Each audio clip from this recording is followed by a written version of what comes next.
We're crossing the Lambourn, which is a tributary or a ditch coming around it, or a rill. We will be joining the main river, and that's on the charter where the boundary of Boxford crosses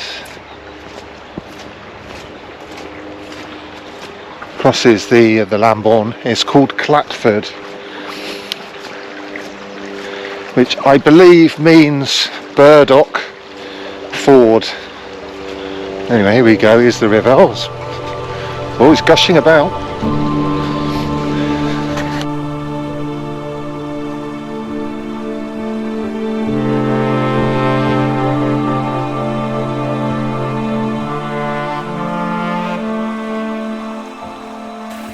Here is Clatford on the map, where it crosses the Lambourn. It's now called Hunt's Green today. But I wanted to talk about, just to mention the village we left on the previous episode.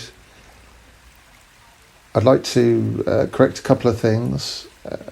Notably, I was looking at another document by a place names person who's a bit of an odd, to be honest. But he has made an interesting point.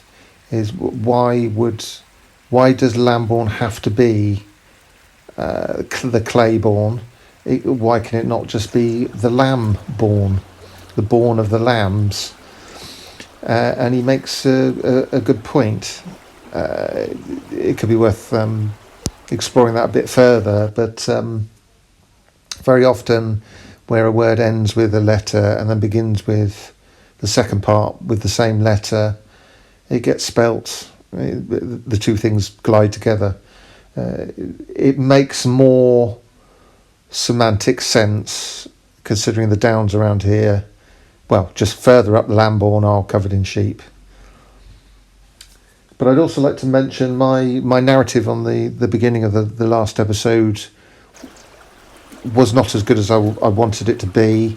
I talked about the row hedge cottages, which is not an argument that is entirely that weighty, but when you add the Brad and Lech, which is just before it, and there's a farm called Bradley Wood Farm, you get, and then the next waypoint is the Alden Hedge Rawe. Then you realise, sorry, I'm doing this from memory, you realise that there's something in it. I think it is convincing when you add all three, when you add, both elements together, you realise that there is a connection between the distant past and current times.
That sign over there says Wood Speen.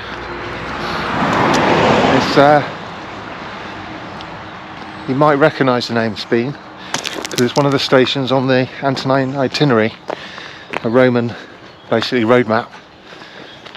There's a place called Speen or Speenis, and that is just over there is the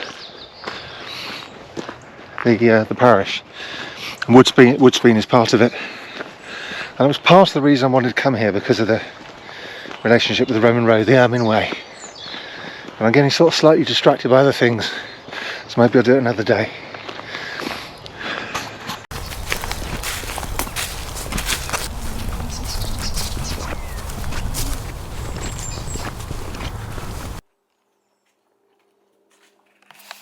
So this is Starveall plantations over there. The boundary goes to the right. So we've got a situation where I've got to go left. So let's have a chat about that Starveall plantation. So the Starveall plantation is on the OS map, and so is the Roman road. They might have got it wrong with the location of the Roman road.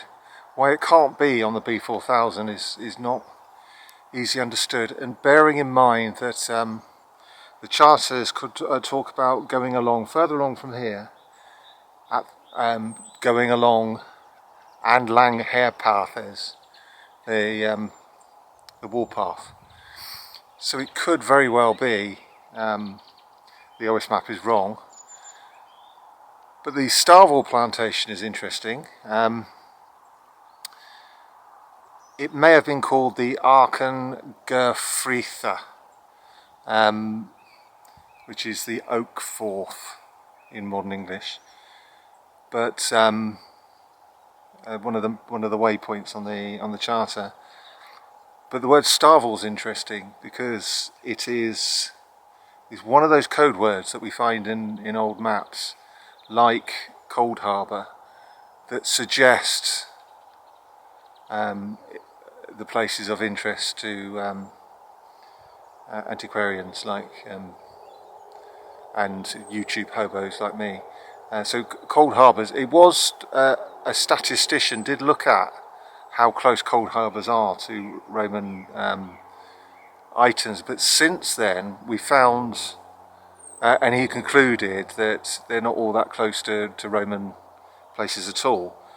But I have found cold harbours that are very, there is a cold harbour field, and 100 yards from it is a villa with a Roman bathhouse. And we didn't know about the Roman bathhouse up until about 2 or 3 years ago. So that sort of thing tells us I believe there may be something in it. But Starveall, there's 2 or 3 places that you see cropping up in loads and loads of parishes. Normally you get the name of a parish and they all have different names to distinguish themselves from each other, but within those parishes you will often find sort of other names like Wick, which means an outlying farm or a dairy farm, but you'll also find like Cold Harbours, and you'll find Starvealls, and sometimes you'll find Little Londons, and they tell us something that's sort of the answer of which is lost in the mist of time. But I'm making a list. I'm making a list of both Cold Harbours and Starvealls I find in old charters, tithe maps and the OS maps, and I am looking for what is very close to them that might be of interest. The jury's still out on it, but I thought I'd mention it.